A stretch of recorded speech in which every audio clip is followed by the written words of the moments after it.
this is in response to the question regarding why didn't the floors coming down meet resistance from the floor from the floors below. Number one, the floors, the buildings did not, the towers did not collapse at free fall speeds. Free fall speeds for the towers would have been 9.22 seconds, and that's in a vacuum. And also, nobody knows exactly how fast the World Trade Centers collapsed, because the bottom floors were obscured by dust and debris. So, but based on the best audio-visual and seismic data that we have, the best estimates for the time of collapse are between 12.5 and 15 plus seconds. So that's well below, well below free fall speeds. Also,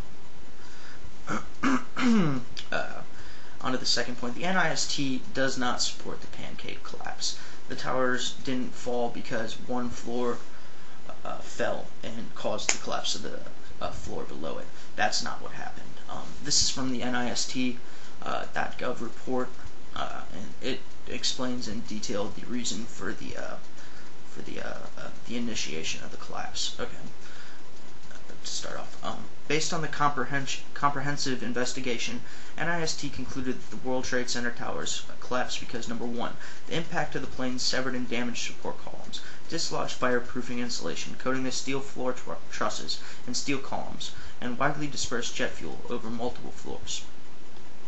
And number two, the subsequent unusually large jet fuel ignited multi-floor fires, which reached temperatures as high as 1,000 degrees Celsius, significantly weakened the floors and columns with dislodged fireproofing to the point where floors sagged and pulled inward on the perimeter columns.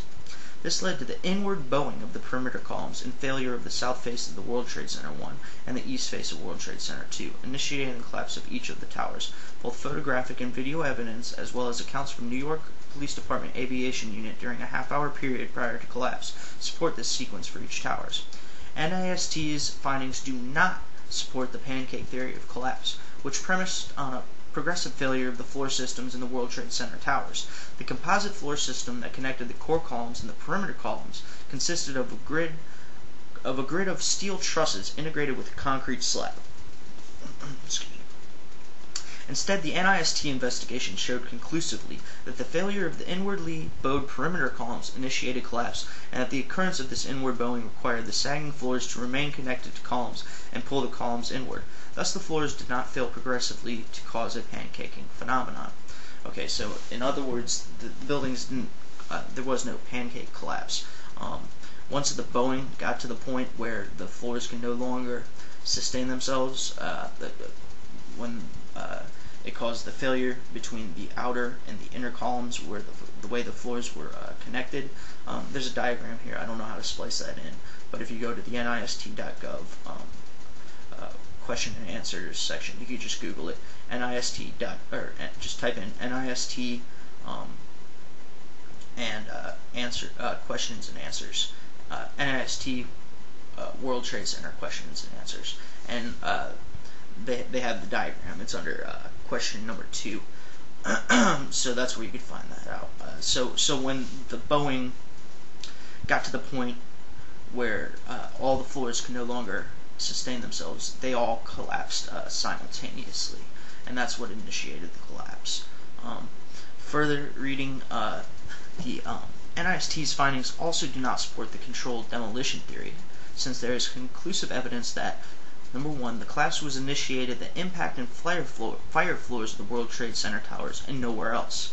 And two, the time it took for the collapse to initiate, 56 minutes for World Trade Center 2 and 102 minutes for World Trade Center 1, was dictated by, number one, the extent of damage caused by the aircraft impact, and number two, the time it took for the fires to reach critical locations and weaken the structure to the point that the towers could not resist the tremendous energy released by downward movement of the massive top section of the buildings and above the fire and impact floors.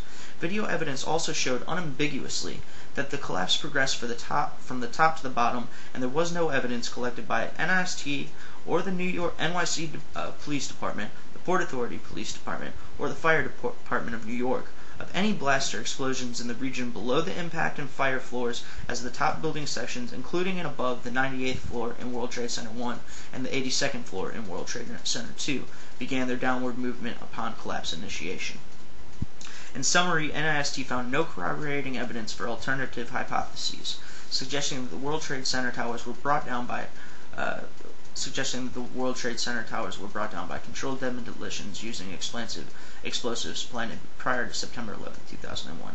NIST also did not find any evidence that missiles were fired or hit the towers. Instead, photographs and videos from several angles clearly showed that the collapse initiated at the fire and impact floors, and that the collapse progressed from the initiating floors downward until the dust clouds obscured their view. Okay. So, basically, they didn't look for a controlled demolition because it was clear that, from the video evidence, that there was no controlled demolition. It was clear that all the eyewitnesses did not support that theory. That's why they didn't look into it. And the evidence clearly supports their sequence of events and their reason for the collapse initiation. And it has nothing to do with a controlled demolition. Okay, that's it.